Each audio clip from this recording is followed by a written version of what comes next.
મિત્રો, હું છું મયુર વ્યાસ અને આજના વિડીયોની અંદર તમારા બધાનું સ્વાગત છે. તો ફ્રેન્ડ્સ, યુનિવર્સિટીની એક્ઝામ ચાલી રહી છે, જેમાં આજે તારીખ 1/1/2025 એઈસીનું પેપર હતું, એટલે કે કમ્પલસરી ઇંગ્લિશનું, જેનો કોડ છે 104. પેપરનું નામ છે બ્રિજીસ.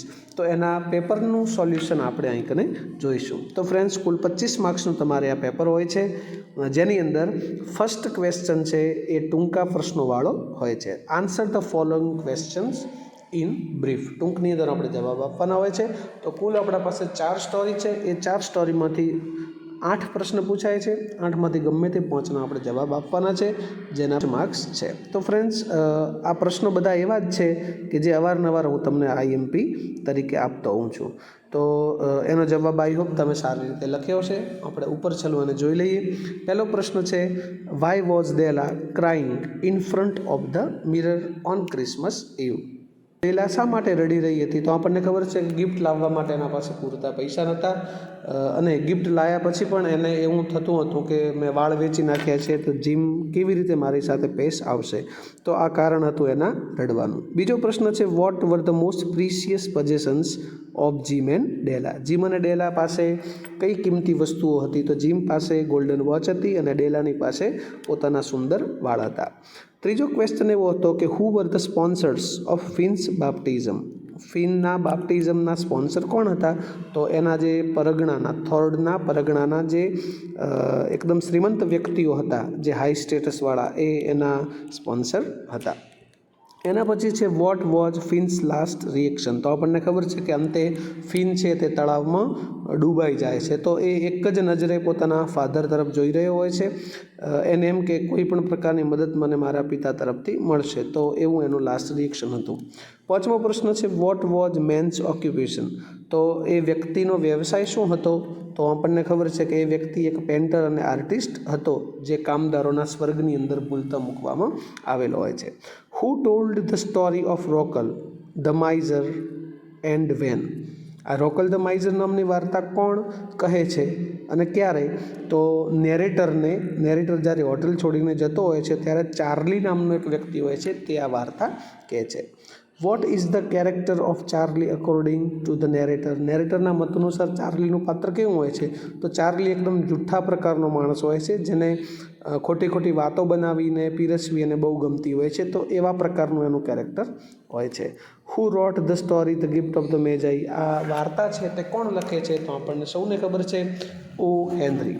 તો મેં ટૂંકમાં તમને સ્પીડમાં આ બધા પ્રશ્નોના જવાબો તમને કીધા છે. તો કદાચ તમે આનામાંથી જ એના જવાબ લખ્યા હશે એવી આશા સાથે આપણે બીની અંદર મેચ ધ વર્ડ્સ, એટલે કે આપણે ગ્રુપની અંદર જે જોડકા આપેલા છે એ પેરને, એ જોડકાને જોડવાના હોય છે. તો ચલો, અહીં કને પહેલું છે તો એનો જવાબ આમાંથી કયો આવશે? બીજું છે તો આમાંથી કયો આવશે? તે આપણે જોડવાનું હોય છે. એકદમ સિમ્પલ છે. તો પહેલું છે અહીં કને કેસ્કેડ. કેસ્કેડનો મતલબ એવો થાય કે એ નાનકડું જે ઝરણું જતું હોય, બરાબર, ઝરણું વહેતું હોય. તો એનો જવાબ આવશે 4, અ સ્મોલ વોટર ફોલ. એના પછી શું છે? મેજાઈ. તો મેજાઈ એટલે શું? તો કંઈ ડાઈ વ્યક્તિઓનું જે ગ્રુપ હોય તે. તો અહીં કને લખેલું છે વાઇઝ મેન. એના પછી મેમોથ. મેમોથનો મતલબ શું થશે? Very large. એના પછી ક્વાર્ટર. તો ક્વાર્ટર એટલે એક પ્રકારનું રહેઠાણ, મતલબ જેને આપણે ઘર કહીએ છીએ. A house or a place where people live, જ્યાં કને માણસો રહી શકતો હોય, જે ઘર ટાઈપનું, એને આપણે ક્વાર્ટર કહીશું. અને પેરિસ. પેરિસનો મતલબ શું થાય? પરગણું. કારણ કે બીજી સ્ટોરીમાં જે થોર્ડ છે તે વારંવાર પોતાના પરગણાની વાત કરે છે. તો પેરિસનો મતલબ થાય એક એવી community having its own church and priest. તો એક જાતનો સમાજ, એક જાતનું પરગણું. તો આવી રીતના આના ટોટલ જવાબ હોય છે, જે તમને સ્ક્રીન ઉપર દેખાઈ રહ્યા છે. તો ફ્રેન્ડ્સ, એના પછી આપણે વાત કરીશું ખાલી જગ્યાની, જે 12 ખાલી જગ્યા પૂછાય છે 6 આર્ટિકલમાંથી અને 6 પ્રાઇમરી ઓક્ઝિલરીમાંથી. તો ફ્રેન્ડ્સ, અહીં કને એની અંદર blank dog is a faithful animal. તો એની અંદર આવશે ધ, કારણ કે સ્પેસિફિક કૂતરાની વાત કરવામાં આવેલી છે. તો ધ ડોગ. બીજામાં છે વિક્રમાદિત્ય વોઝ ઓનેસ્ટ. તો આર્ટિકલ આવશે એન ઓનેસ્ટ કિંગ. એના પછી આઈ મેટ યુરોપિયન. અહીં કને દેખાય છે ઈ, પણ એનું ઉચ્ચારણ એ સ્વરથી થતું નથી. તો શું આવશે? I met a European in Mumbai, અથવા તો ધ યુરોપિયન ઇન મુંબઈ, મતલબ એન નહીં આવે. ચોથામાં છે I have seen Taj hotel એ એક સ્પેસિફિક છે, તો એના માટે આપણે ધનો યુઝ કરશું. આઈ હેવ સીન ધ તાજ. એના પછી સી ઇઝ MBBS, એનું ઉચ્ચારણ એમ એટલે કે સ્વરથી થાય છે, તો એન આવશે, બરાબર. સી ઇઝ MBBS, કારણ કે આર્ટિકલ એ પહેલાં અક્ષર પરથી નહીં પણ એના ઉચ્ચારણ ઉપરથી મૂકવામાં આવે છે. એના પછી છઠ્ઠું, ખાલી જગ્યા યુ સી હિમ યસ્ટરડે, ગઈકાલની વાત છે, તો did you C him yesterday, તેને ગઈકાલે જોયો હતો, બરાબર. Did you C him yesterday, તો અહીં કને ડીડ જવાબ આવશે. એના પછી આપણે સાતમું જોઈએ તો આઈ રિસેન્ટલી કમ્પ્લીટેડ, હમણાં તાજેતરમાં PhD પૂરું કર્યું છે, મતલબ હેવ.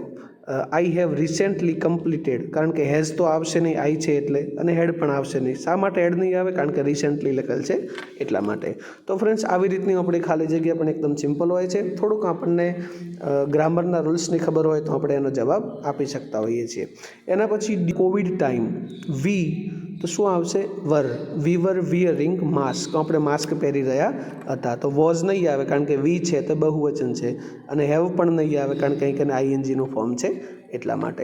પછી લુક, હી ખાલી જગ્યા રનિંગ આફ્ટર ધ બસ, જુઓ તે બસની પાછળ ભાગી રહ્યો છે, તો જુઓ લુક શબ્દ છે એના ઉપરથી આપણને ખબર પડી જાય કે કાળ ચાલુ છે, તો હી ઇઝ આવશે, હેઝ કે આર આવશે નહીં. N he came to my house, જ્યારે તે મારા ઘરે આવ્યો. આઈ ઇઝ રીડિંગ નહીં આવે કારણ કે આઈની સાથે અમે એમ આવે, અને અહીં કને ભૂતકાળ છે તો આઈ વોઝ રીડિંગ આવશે, વર્તમાન આવશે નહીં કારણ કે અહીં કને કેમ છે.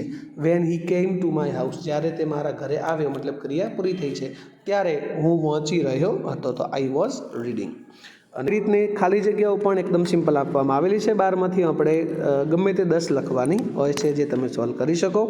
અને એના પછી પેરેગ્રાફની અંદર પણ 5 પ્રશ્નો આપવામાં આવેલા હોય છે જેનો જવાબ આપણે ફકરામાંથી શોધીને લખવાના હોય છે. તો એમાં તો તમે બધા એક્સપર્ટ છો, આ બધા પ્રશ્નોનો જવાબ તમે ફકરામાંથી શોધીને લખ્યા હશે, બરાબર. તેમ છતાં પણ તમને જો કન્ફ્યુઝન હોય તો મને કમેન્ટમાં કહેજો, તો હું એના જવાબ કમેન્ટમાં પિન કરી દઈશ. બાકી તો આવી રીતનું પેપર હતું. તમારે કુલ કેટલા માર્ક્સ બને છે એ મને જરા તમે કહી શકો છો.